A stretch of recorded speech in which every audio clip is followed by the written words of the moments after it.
3월 31일 수요일 고난주간 수요일 새벽예배 본문의 말씀은 마태복음 26장 69절로 75절까지 말씀이 되겠습니다. 마태복음 26장 69절로 75절까지의 말씀을 통해서 고난주간 수요일에 주시는 하나님의 은혜를 함께 나누도록 하겠습니다. 자, 오늘 말씀은 저와 여러분이 너무나도 잘 아는 베드로의 부인. 예수님께서 예언하신 대로 네가 닭 울기 전에 3번 나를 부인할 것이다. 그 예언의 말씀이 성취되어지는 본문의 말씀입니다. 베드로가 누굽니까? 수제자 아닙니까? 12명 중에서도 넘버원으로 꼽히는 사람이었습니다. 그런 제자였어요. 그럼에도 불구하고 이 베드로는 저와 여러분의 인간의 연약함을 그대로 보여주게 됩니다. 오늘 본문의 말씀을 통해서 오늘 저와 여러분이 이 말씀을 통해서 깨달아야 되고 하나님께서 주시는 교훈을 말씀 속에서 각자에게 주시는 교훈을 받는 그런 시간 되기로 합니다. 69절을 봅니다. 베드로가 바깥들에 앉았더니 한 여종이 나와 이르되 너도 갈릴리 사람 예수와 함께 있었도다 하거늘. 한 여자가 이제 얘기한 거예요. 너 예수와 함께 있었던 사람 아니야? 같은 편 아니야? 이렇게 얘기하는 거예요. 자, 그러자 70절 베드로가 모든 사람 앞에서 부인하여 이르되 나는 네가 무슨 말을 하는지 알지 못한다. 뭔 소리야? 난 지금 네가 무슨 말을 하는지 모르겠는데? 이렇게 부인을 해요. 이 첫 번째 부인은 앞으로 나오는 두 번째, 세 번째 부인보다는 조금 소극적인 부인이에요. 나는 네가 무슨 말 하는지 모르겠다. 이렇게 얘기를 합니다. 자, 그렇게 해서 첫 번째 부인을 이제 했어요. 71절을 봅니다. 안문까지 나아가니 다른 여종이 그를 보고 거기 있는 사람들에게 말하되 여보세요, 저 사람 저거 나사렛 예수와 함께 있었던 사람입니다 라고 얘기를 해요. 나사렛 예수. 굳이 나사렛 예수라고 밝혀요. 왜냐하면 예수라는 이름, 동명이인이 있을 수도 있고 그 당시에 예수님은 나사렛이라는 아주 작고 천한 곳에서 왔다는 게 그 사람들에게 퍼져 있었기 때문에 그랬지만 이 복음서에서 이 나사렛은 역사적으로 이제 보면 성경에 보면 새싹이라는 의미가 있어요. 그 동네 이름의 뜻이 새순이라는 의미가 있어요. 자, 새싹은 희망입니다. 다 썩어 문드러져가는 그 나무가 있다면 새싹이 돋았다는 것은 희망을 상징해요. 그래서 나사렛에서 예수님이 태어나신 것은 하나님의 그런 계획이 있으셨어요. 새순, 새싹. 그래서 새순이 날 것이다. 이사야서 11장과 53장에 이미 그렇게 새순이라는 표현으로 메시아의 탄생을 예언했었습니다. 나사렛 예수와 함께 있었다. 베드로에게 두 번째 위기가 찾아와요. 72절을 봅니다. 베드로가 맹세하고 또 부인하여 이르되 나는 그 사람을 알지 못하노라 하더라. 자, 처음에는 무슨 말 하는지 모르겠어 나는 이랬잖아요. 두 번째는 맹세하여 그 사람을 나사렛 예수가 나는 누군지 모른다라고 처음보다는 더 적극적인 부인을 했습니다. 그렇죠? 강도가 세졌어요. 자, 그렇게 두 번째 부인을 했고 73절 조금 후에 곁에 섰던 사람들이 나와 베드로에게 이르되 너 진짜 진실로 그 같은 도당이라 같은 무리다 같은 편이다. 왜 그러냐? 네 말소리가 너를 표명한다 하거늘. 그렇습니다. 네 말소리가 너를 그 사람 같은 도당이라는 것을 같은 편이라는 것을 증거해주고 있다. 그러자 74절 그가 저주하며 맹세하여 이르되 나는 그 사람을 알지 못하노라 하니 곧 닭이 울더라 라고 말씀하고 있습니다. 자, 여기서 세 번째가 이제 첫 번째보다 두 번째가, 두 번째보다 세 번째가 더 강력한 부인을 하거든요. 그러니까 점층적으로, 점강법, 점층적으로 강해지고 있어요. 첫 번째 부인은 나 무슨 말인지 모르겠어. 두 번째, 나 그 사람은 몰라. 세 번째, 나는 맹세하여 저주하며 그랬잖아요. 근데 여기서 오해할 수 있는 거는 예수님을 저주했다는 게 아니고요. 이 말은 이 헬라어로는 아나데마티조라는 단어인데 원어가 이 말은 자기 자신을 저주하며 이르되 이런 뜻이에요. 내가 지금 말하는 게 진실이 아니면 내가 저주받을 거야. 이런 의미예요.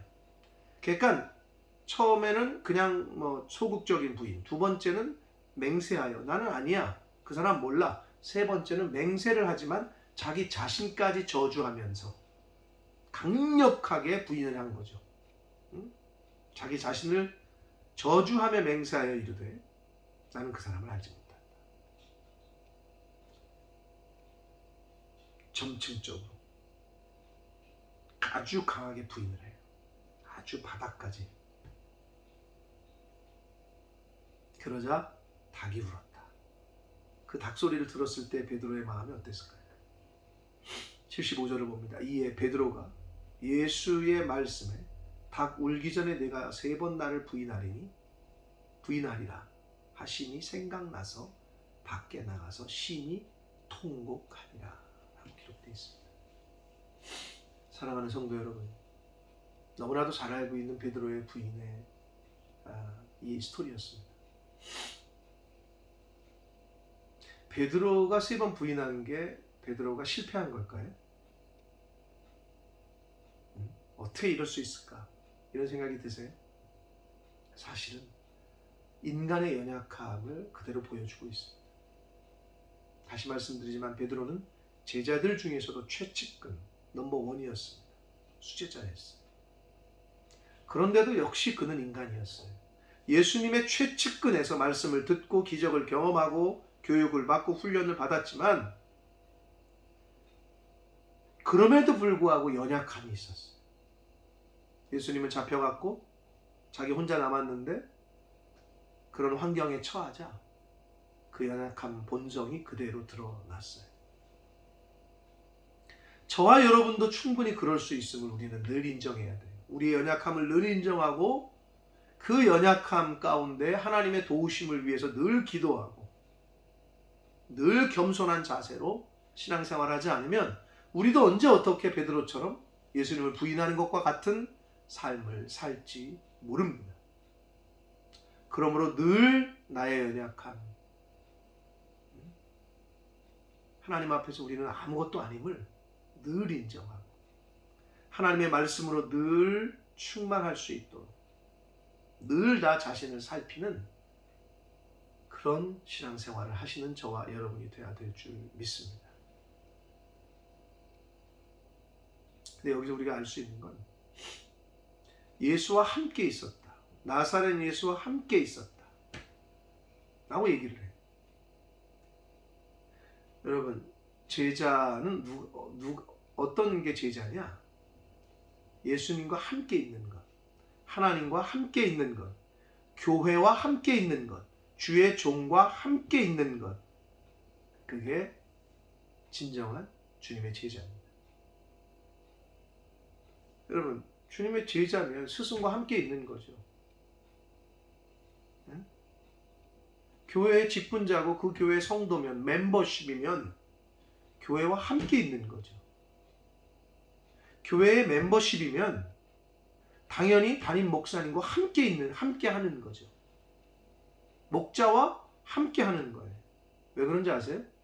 스가랴서의 말씀처럼 어제 말씀을 우리가 볼 때 말씀드린 것처럼 예언된 것처럼 목자를 치니까 양들이 흩어졌다고 해요. 사단은 그래서 교회에 사단뿐만 아니라 모든 전쟁 가운데 리더를 죽이려고 하는 건 그거예요. 하나님이 영적으로 세우신 질서 가운데 교회에 목사님이 계셔요. 왜 목사님을 여러분 위해서 기도해야 되고 보필해야 되느냐? 목사님이 쓰러지면 또는 목사님이 약해지셔서 쓰러지거나 심령이 다운이 되면 양들에게 절대 도움이 되질 않아요. 여러분, 목자가 아파서 누워있으면 양을 누가 지켜요? 늑대와 이리가 그냥 물어가지. 여러분, 그 영적인 단순한 원리를 늘 잊지 마셔야 돼요.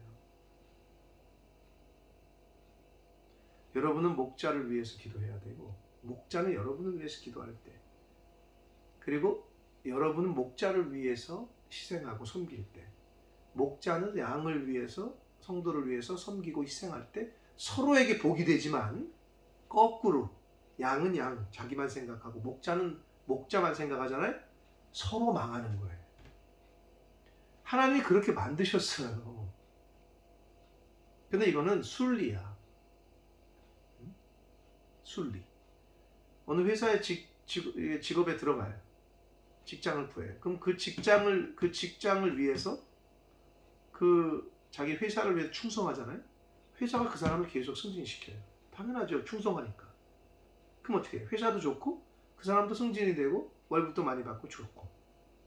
근데 회사는 회사만 생각해가지고 직원들의 피만 빨아먹고, 또 이 직원들은 회사는 무슨 회사가 잘 돼, 내가 알아서 뭐 내 살 길 찾아야지 하면서 막 뒤로 빼돌리고, 물건을 제대로 안 만들고 회사 돈을 횡령하고 같이 망하는 거예요. 이건 당연하죠. 누가 제자냐? 함께하는 사람이 제자예요. 그래서 지금 그 세상 사람들로 여기서 비유되고 있는 그 여종들, 이 세상 사람들이 너는 그와 함께 있었다라고 계속 얘기하는 거예요. 그리고 마지막에서는 어떻게 해요? 네 말소리가 너는 닮았다는 거예요. 같은 편이라는 걸 증명한다는 거예요. 여러분, 함께하면 어떻게 돼요? 닮아요. 응? 여러분, 왜 담임이 필요하고 왜 같은 말씀을 들어야 하는 줄 아세요? 그래야 스피릿이 같아져요. 그래야 한 말씀 안에서 하나로 뭉칠 수가 있어요. 여러분, 사공이 여러 명이면 어떻게 된다고요? 배가 바다로 가는 게 아니라 산으로 간다잖아요. 담임 목사가 선포되는 말씀을 선포를 해. 근데 성도들이 담임 목사의 말을 듣지를 않아. 그리고 다른 사람의 말을 들어. 심지어 설교도. 요새 뭐 온라인 시대니까. 어떻게 되느냐? 스피릿이 같아지지가 않아요. 근데 하나님께서는 하나님이 세우신 질서가 있기 때문에 그 교회에 그 같은 말씀의 스피릿이 흘러야, 가정도 마찬가지예요. 아버지의 말이 자녀들에게 흘러가야 그게 원만하게 이루어가고, 회사도 마찬가지예요. 사장님의 말이 말단 직원까지 잘 흘러가야 그게 하나의 원 스피릿, 원 팀이 되는 거예요. 이게 굉장히 중요합니다. 말을 담게 돼요. 말하는 거나 표현이나 정신. 말은 늘 말씀드리지만 스피릿이라니까.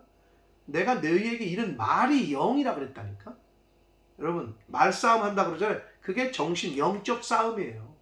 내가 어떤 말을 하고, 내가 어떤 말을 담고 있고 어떤 말을 하느냐. 하나님의 말씀을 담고 있고 하나님의 말씀을 말하잖아요. 그러면 그렇지 않은 사람들, 세상의 사단의 마귀의 마음과 생각을 담고 있는 사람은 악한 말을 내뱉어요. 그것과의 싸움이에요. 그걸 분별해내는 거예요, 우리는.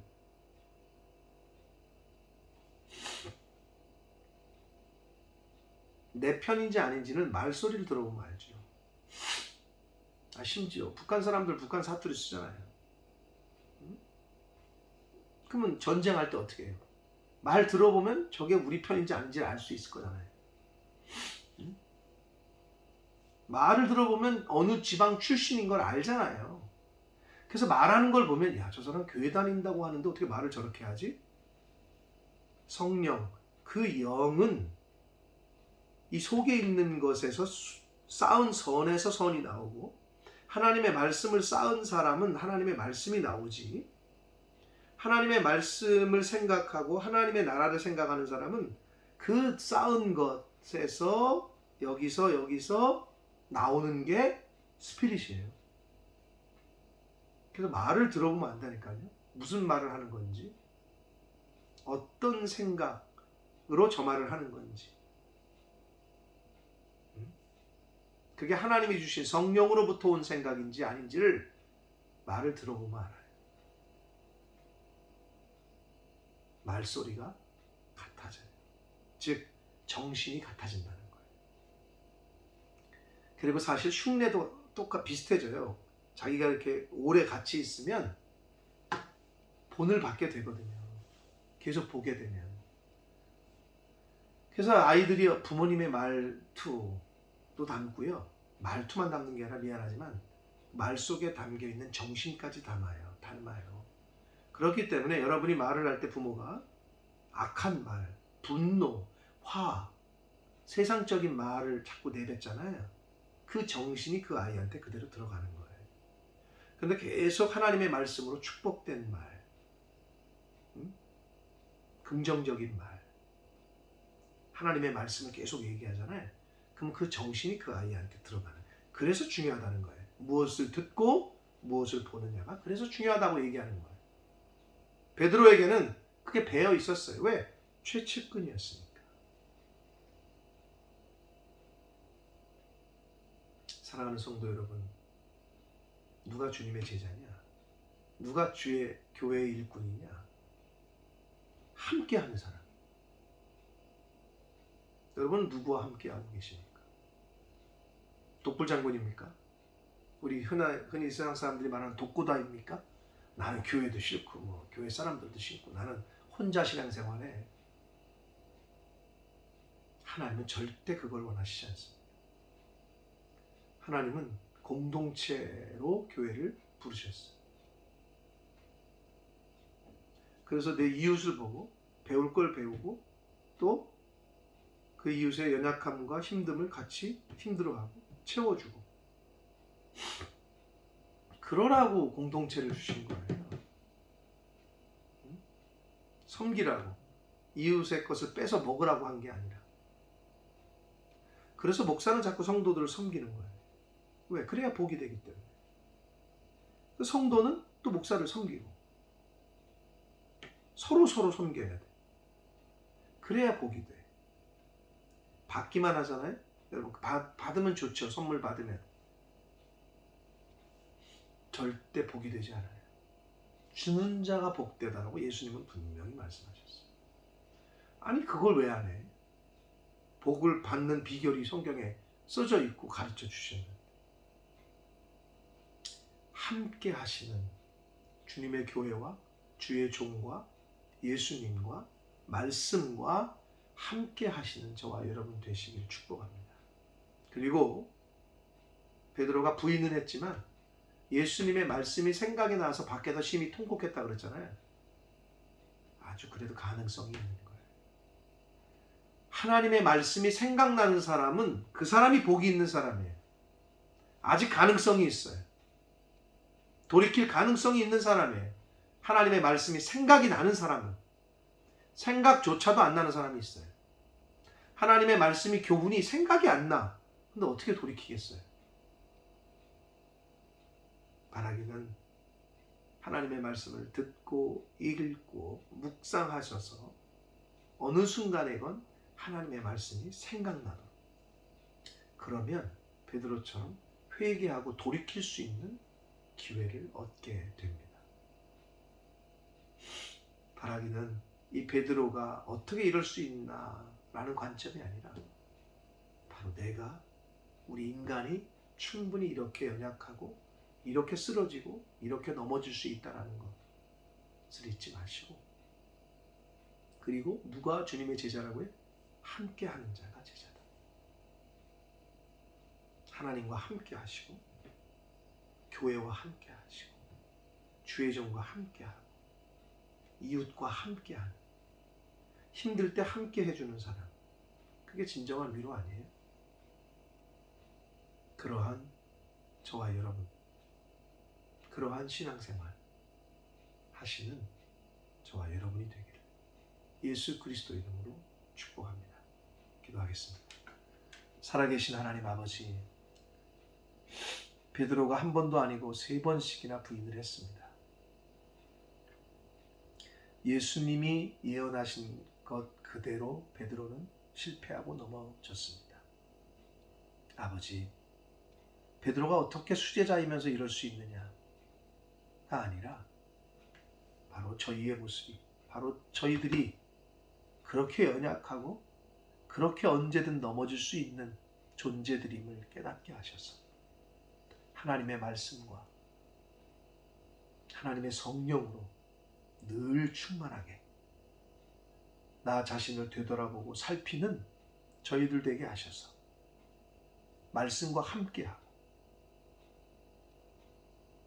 교회와 함께하고 주의 종과 함께하고 이웃들과 함께하는, 세상과 함께하는 자 아니라, 짝하는 자가 아니라 하나님과 하나님의 말씀과 하나님의 교회와 하나님의 사람들과 함께하는 저희들이 되게 하셔서 아버지, 비록 쓰러지고 넘어져도 그 함께하는 사람들로 인하여, 함께 해주시는 예수님으로 인하여 예수님께서 3번씩이나 부인했던 베드로를 다시 부르셔서 선교의 그 지상 최대의 명령을, 내 양을 먹이고 내 양들을 치라 하시는 목자로서의 사명을 다시 주셔서 사명을 회복시켜 주신 것처럼 저희들도 하나님 말씀과 함께하고 교회와 하나님의 몸된 교회와 함께하고 성령님과 함께할 때